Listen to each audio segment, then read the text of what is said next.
With 2025 just beginning, it is time to look back on 2024, and specifically the adventures I had searching for reptiles and amphibians. Herping this past year was definitely an enjoyable experience. I would say that there were times when the hobby I loved definitely took a back seat in 2024, especially when compared to the last couple of years. But with that all being said, 2024 was still chock full of unforgettable encounters with herps.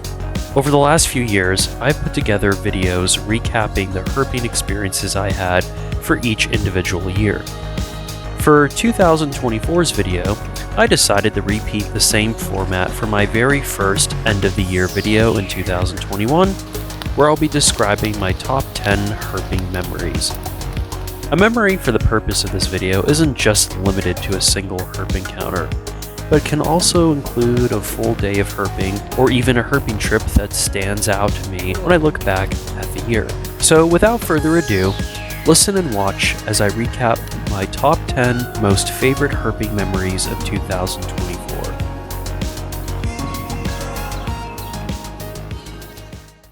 Number 10. Snakes on a dirt road. One thing that stood out to me when looking back on 2024 was the day cruising wasn't super productive compared to years past. Sure, I did road cruise some cool herps during the day throughout the year, but rarely did I see more than one snake on the road during a day. I guess an honorable mention for day cruising this year would be road cruising a scarlet snake during one morning in the summer in the Everglades, because cruising one during the day rarely happens. However, there was one diurnal road cruising experience that was the most productive, in my opinion, and the most memorable.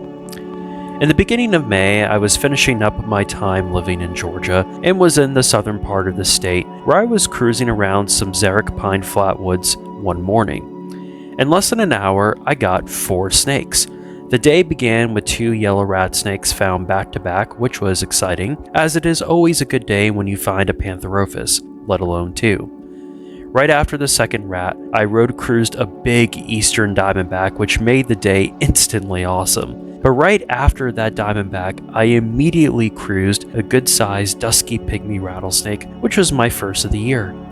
This was also the first time I ever road cruised multiple species of rattlesnakes in the same day, and the first time I found 2 species of rattlesnakes back to back.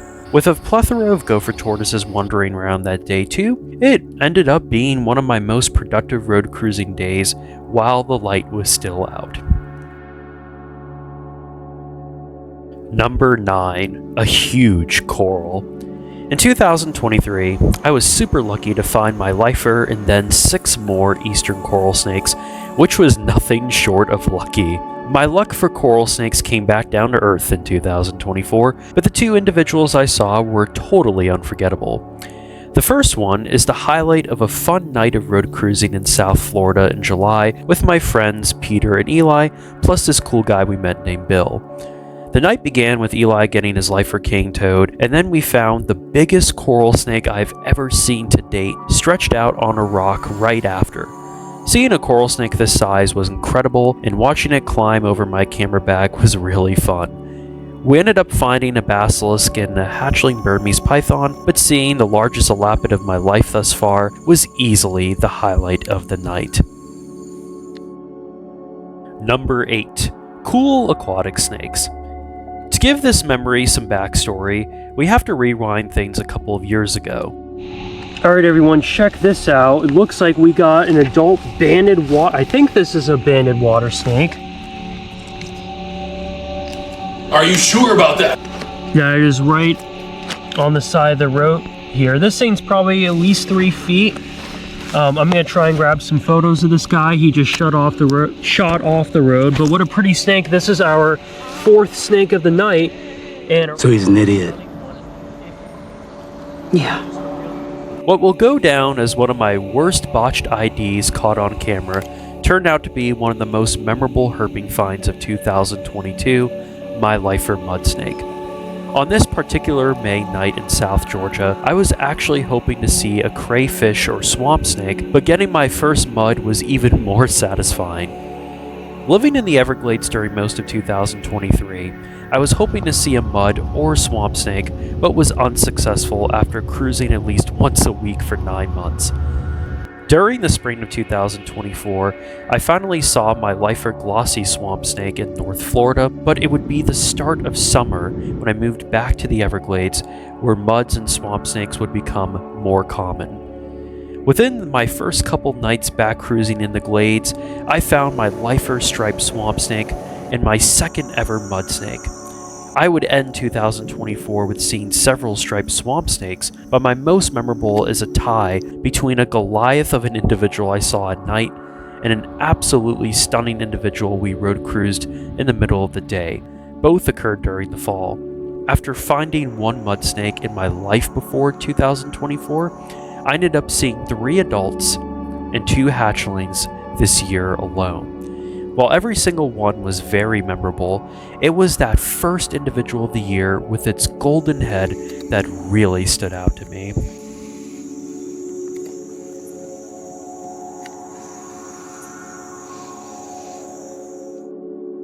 Number 7. The best salamander of the year.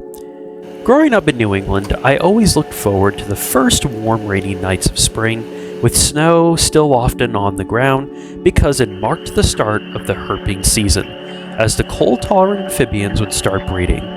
In particular, it was the salamanders that really piqued my interest, as these cute and funny animals would work their way to the ephemeral wetlands where they would breed. Since moving to the coastal plain in the southeast, especially living in Florida, finding salamanders became, let's just say, less frequent for me. In the fall of 2022, though, I was very lucky to see many salamanders when I worked in Oklahoma, including some cool endemics. But in 2023, where I spent most of the time in Florida, I only saw 2 species and 3 individual salamanders during the whole year. Well, those numbers were simply unacceptable for me, and I had to be better in 2024. Living in the Georgia Piedmont for the first 5 months of the year made finding salamanders much easier and exposed me to the incredible diversity the state of Georgia has to offer. Within the first few weeks of the year, salamanders were really the only herps I was seeing, which included some classics like the marbled salamander and spotted salamanders, but also some new lifers like red salamanders, which have one of the most badass scientific names ever, Pseudotriton ruber. But without a doubt, the most memorable salamander find of 2024 was finally finding tiger salamanders for the first time. This is one, or if not, the largest terrestrial salamander in the United States. And for whatever reason, they decide just to taper off right before they get to New England. So I never really saw them growing up. During a couple of nights of cruising in the winter, I was lucky to see 5 eastern tiger salamanders in Georgia, including one female who was nearly a foot long, easily the biggest salamander I have ever seen in the wild. Despite only seeing around 10 species of salamanders in 2024, it was still much better than the lackluster 2023. Number 6. A worm snake? Really?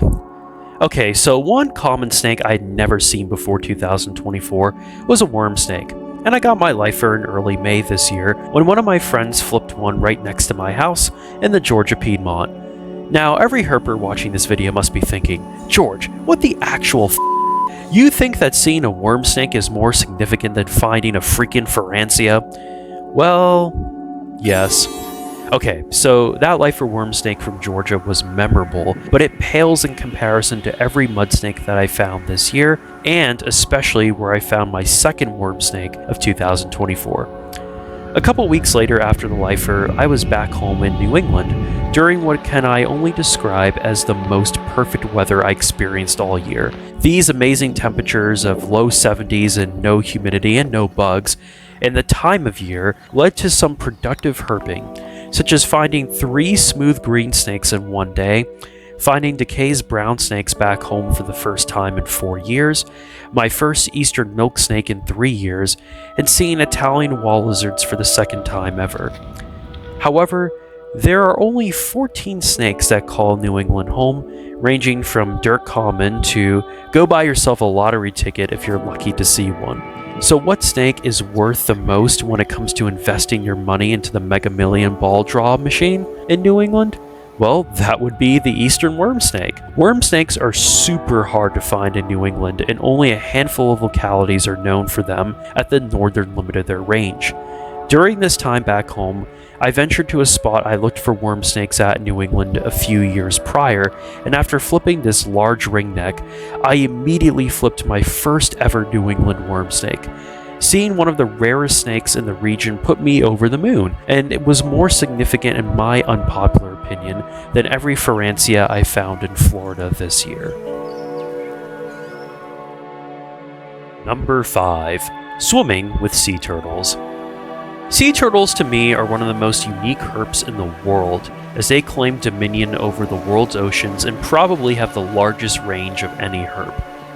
I had a cool experience working at the Georgia Sea Turtle Center for a year when I got to rehab debilitated sea turtles, released recovered patients back into the wild, and even got to see several nests boil during one summer night in July.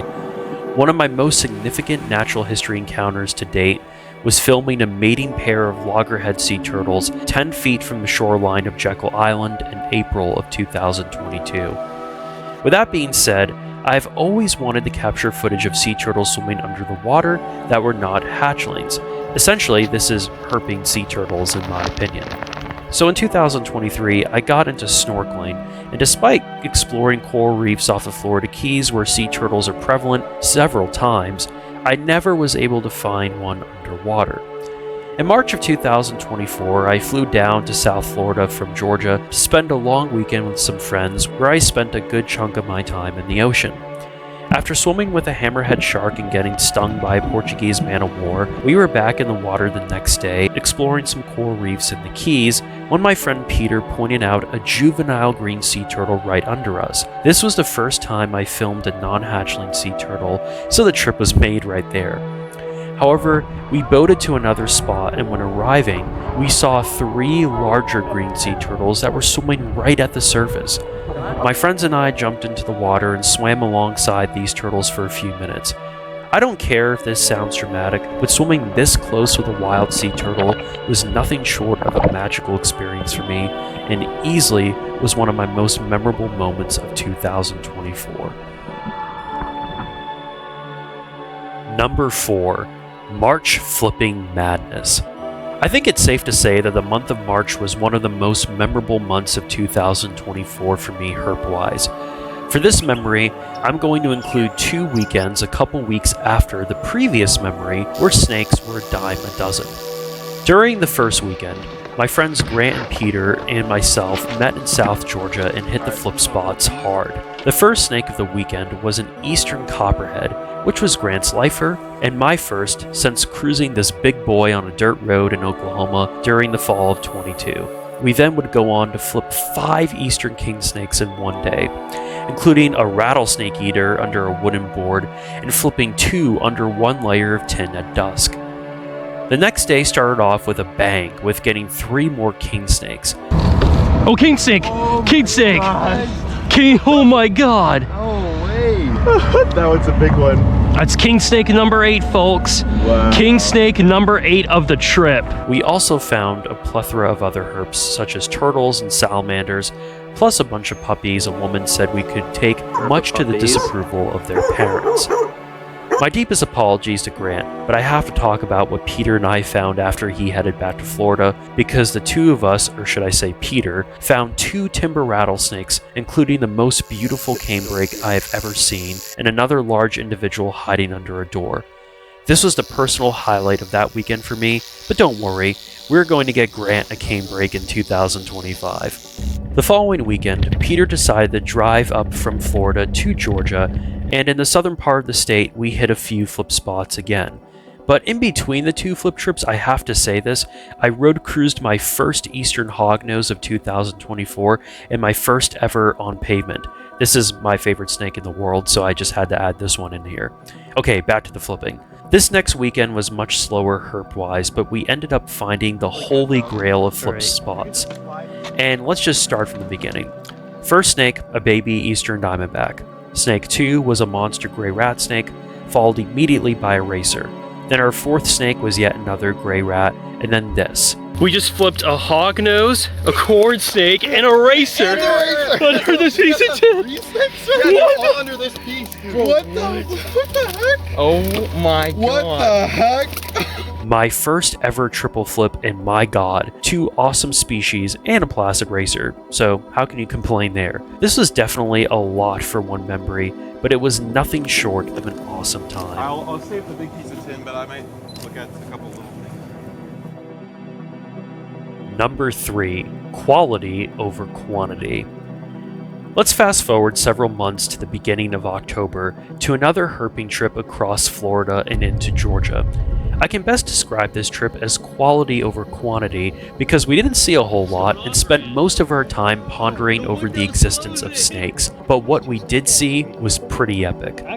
On the first day, I convinced myself that I was going to find all 3 of Florida's rattlesnakes in one day, which of course I ended up seeing none of them, and instead almost ran out of gas in the central part of the state because every gas station was shut down in the region from Hurricane Milton. However, while going a little too crazy off-roading in the evening, I found a snake that I've never soloed before and was totally super casual about it. I just rode across a coral snake. I don't know where it is though. I don't know what happened. It was here. It literally was here, and it went. I see it. I see it.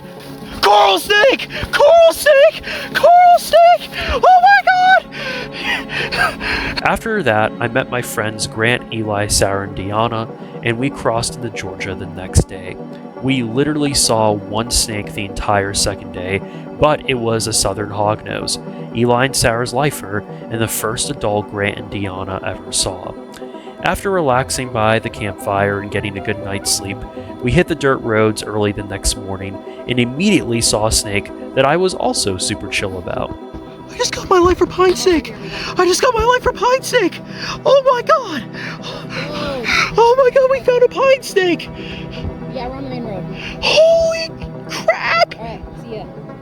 Yeah, seeing my lifer pine snake after 3 years of searching was easily one of the coolest herp finds of all of 2024 and made that entire trip for me. We did see a baby eastern hognose, and the rest of the day was me getting skunked.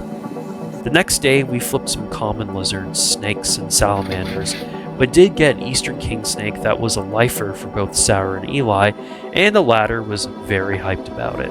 For the win, baby! Let's go! I said these tarps don't look half bad. Despite the fact I would end up breaking down in North Florida on the drive back, seeing a pine, 2 species of hognose, a coral, and a king snake in one weekend made all the driving more than worth it, and easily this went down as one of my most memorable herping moments of the entire year. Number 2, a journey to the Wild West. I still really enjoy finding cool herps and amphibians back home, even if there are only a handful of species I still haven't seen. I have also really enjoyed exploring the beautiful landscapes of the coastal plain and experiencing the great diversity of herps in this region of the southeast over the last 3 years. However, just like back home, finding new species here has started becoming rarer, and what I do see most of the time are species I've encountered countless times before. That magical feeling of finding my first cottonmouth, along with some other common species, isn't what it used to be, and I felt like that in 2024 it was time for me to experience the magic again. So I decided to travel to an area that I've never herped before and find species I've never seen. And during the end of September, my friend Will and I spent a few days in southern Arizona with the goal of finding as many new species as possible. Coming from the wet and humid Florida Everglades to the saguaro cacti and other desert landscapes of the Sonoran Desert was a complete 180 for me, but the excitement was palpable. In 3 days of little sleep, no air conditioning, and long hours of herping, Will and I added more than a dozen herps to our lifer list. For me personally, the rattlesnakes were the highlight of the trip, as I found 5 of the 7 species I was targeting. On our first night, and after being awake for almost 24 hours, Will and I found our first rattlesnake of the trip, a young western diamondback, on the Airbnb property where we were staying. I was happy that Will was the one who found this, as it was his lifer, and I was happy to see it because it was my second western diamondback ever. We went on to find several more diamondbacks on the trip, and I was happy that the most common snake we encountered was a rattlesnake, a far cry to growing up in the Northeast. The next morning, we explored the evergreen forest of the Sky Islands, and while we did not find the montane rattlesnakes we were targeting, getting my lifer blacktail in situ was a great compromise. Later that night, Will and I both got our lifer Mojave rattlesnake, crossing the dirt road, and dealing with the most venomous snake I've ever encountered was a little intimidating to say the least. On our last night, the first snake we saw was our lifer tiger rattlesnake, which is probably the prettiest rattlesnake of the whole trip in my opinion. And during the final stretch in the final hours, literally as we were turning around and about to head back to our Airbnb, Will and I got my favorite rattlesnake of the whole trip, our lifer sidewinder. While the snake barely moved so we couldn't see it do its thing, the sidewinder did curl up, which made for a fun photo session. Other snakes we found were all lifers, including 2 Sonoran gopher snakes, a desert night snake, and a long-nosed snake. A DOR cross between a desert and a California king would have been epic to have seen alive. We didn't see the holy grail of our main targets, which was the Gila monster, but a western banded gecko, which was my first native gecko ever, was still really cool, along with zebra tail lizards, which reminded me of curly tails from Florida. A Sonoran desert toad rounded up the herps, but the several scorpions, tarantulas, and by far the scariest animal we saw on the whole trip, a desert centipede, made for a unique biotic experience. Overall, I absolutely loved herping in Arizona, and with so many herps still out there that are left to find, I will be traveling back here again, hopefully soon. Number 1. A dance I will probably never see again. Okay, what was my favorite herping memory of 2024? Well, allow me to indulge by building up to it. When I moved to the Southeast over 3 years ago, one of my first lifer herps I saw was one that I was hoping to see, and that was my very first eastern diamondback rattlesnake. This was a female that was a part of a radiotelemetry study on Jekyll Island, so not the first diamondback I herped, but as a wild individual found in habitat, it counts as a lifer for me. In late February of 2022, I was cruising some dirt roads in North Florida looking for snakes when I stumbled upon an eastern diamondback outside of a gopher tortoise burrow. This was the first diamondback I ever herped, and I only saw it because it told me it was there.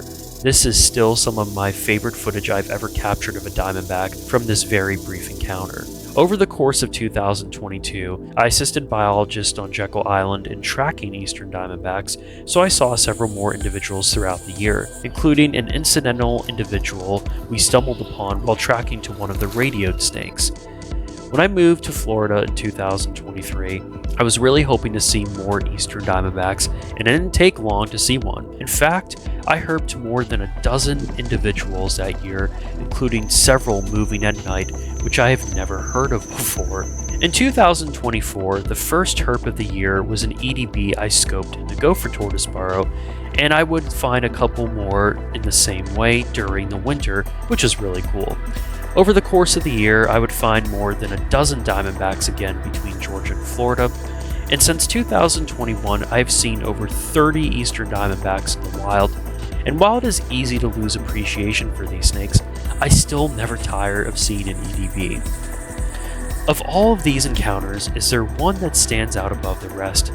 Well, the answer is a resounding yes. Not only was this my favorite herping memory of 2024, it was one of my most memorable and significant natural history encounters of all time. People, this is the first time I've seen this in my whole life. 2 diamondback rattlesnakes combat dancing on the side of the highway. These are two males and they're fighting for the right to mate with females. I'm getting some really good camera footage of this right now, but oh my god, this is freaking insane! This is so cool! Oh my god! Where do I even begin? Two male eastern diamondback rattlesnakes combat dancing on the side of a very busy road in North Florida during the beginning of September. What started off as another slow herping morning in the sandhills took off beyond the f***ing stratosphere when I saw these big dudes duking it out on the side of the road. Driving 60 miles an hour when I spotted them, I screamed like a girl and immediately swerved off the road, ran up to the snakes, and began photographing and filming them like a normal person would do. For those wondering, a combat dance is a life history event that most snake enthusiasts, let alone lay people, will be lucky enough to see with their own eyes. This is when two male snakes in the pursuit of a receptive female cross paths with one another and then decide who has the right to claim any ladies in the area. Instead of fighting dirty, such as using their venom, the two males prove who is the best and most worthy by wrestling each other until one overpowers the other and the loser submits. The submissive male loses his claim to any females nearby, and the winner gets the ladies. Combat dances are rarely seen, and to watch this go down on the side of a busy road is nothing short of pinch me, I must be dreaming. I honestly can't believe this even happened, and to have the males completely unfazed by my presence was just ridiculous. One male did lose and both disappeared into the scrub sometime after I saw them. The combat dance is a great example of why I herp. Yes, most of the time getting skunked, settling for bycatch, and every once in a while finding the target is usually how herping goes most of the time. But it is those rare cases when you find a species you didn't expect or see something that you will probably never see again in your life is what makes those long hours of driving, all the money spent on gas, and the wear and tear on your vehicle and clothes all worth it. I'll probably remember this combat dance for the rest of my life. Dancing on the side of the road. Holy I've never seen this before.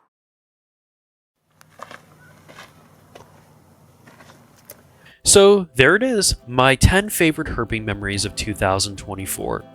Thank you to my family who continues to support me through this interesting hobby, and to all my friends who I've met during my adventures. I'm grateful for all of you, and to everyone else who has supported my channel over the last few years.